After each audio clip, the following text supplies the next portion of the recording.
Sir வணக்கம் sir. வணக்கம், வணக்கம். சொல்லுங்க.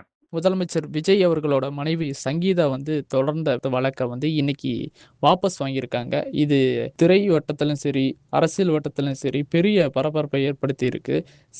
சிலர் மத்தியில உற்சாகத்தை ஏற்படுத்தியிருக்கு. இந்த வழக்கோட பின்னணி என்ன? இது எப்ப ஆரம்பிச்சது?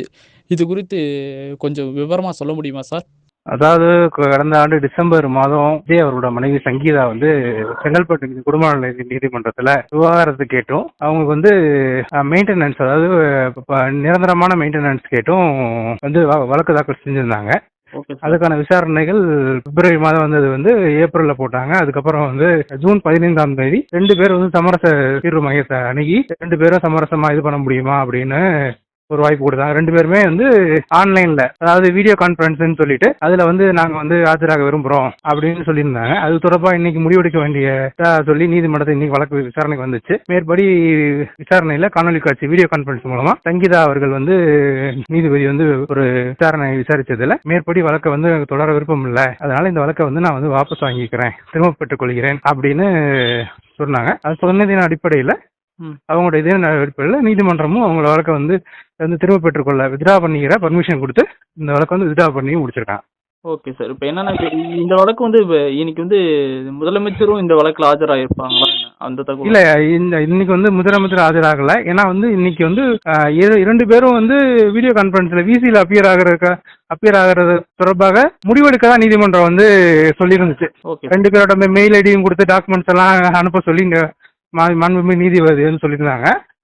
அதன் அடிப்படையில் இன்னைக்குதான் முடிவு நேரில் எதிராகுதா இல்ல அவங்க காணொலி காட்சி வீடியோ கான்பரன்ஸ் மூலமா அப்பியர் ஆகலாமா அப்படின்னு டிசைட் பண்றதா இன்னைக்கு நீங்க போட்டிருந்தாங்க. இன்னைக்கு ஒரு அட்ஜுடிகேஷன் அதுதான். ஆனா அதுக்கு முன்னாடியே டிசைட் பண்ணதுக்கு முன்னாடி மொத்த கேஸையுமே நான் வித்ரா பண்ணிக்கிறேன் அப்படின்னு திருமதி சங்கீதா சொன்னதுனால அது அடிப்படையில நீதிமன்றமும் அவங்க வித்ரா பண்ணிக்கிறதுக்கு வழக்கை திரும்ப பெற்றுக் கொள்வதற்கு நீதிமதியும் உத்தரவு வழங்கி அந்த வழக்கு முடித்து வைக்கப்பட்டிருக்கு. குறிப்பா பாத்தீங்கன்னா, தேர்தலுக்கு முன்னாடி இந்த வழக்கு தொடங்கி கரெக்டா தேர்தல் ஒரு 5-6 மாசம் கேப்ல தான் இது நடந்திருக்கு. இது பின்னாடி வேற எதுவும் அரசியல் அந்த மாதிரி எதுவும் இருக்காது? இல்ல, இது முழுக்க குடும்ப நல சம்பந்தப்பட்ட வழக்குனால அந்த அரசியல் அதெல்லாம் பேச முடியாது. அது என்னதுன்னு அவங்க குடும்பத்துல தான்.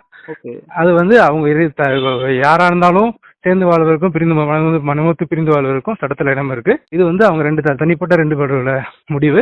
வழக்கு தொடுத்த நபரே மேற்படி வழக்கை நான் நடத்த விரும்பல, அதெல்லாம் இந்த வழக்கை நான் திரும்ப பெற்றுக் கொள்கிறேன் அப்படின்னு சொன்னதின் அடிப்படையில சட்டப்பூர்வமா ஒருத்தர் இப்போ கேஸ் ஃபைல் பண்ணாலும் அவங்களே வித்ரா பண்ணுன்னு சொல்லும் போது எப்படி பண்ண முடியும்?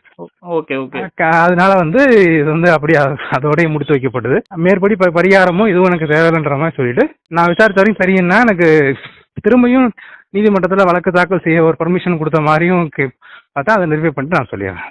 ஓகே. Thank you sir. நன்றி.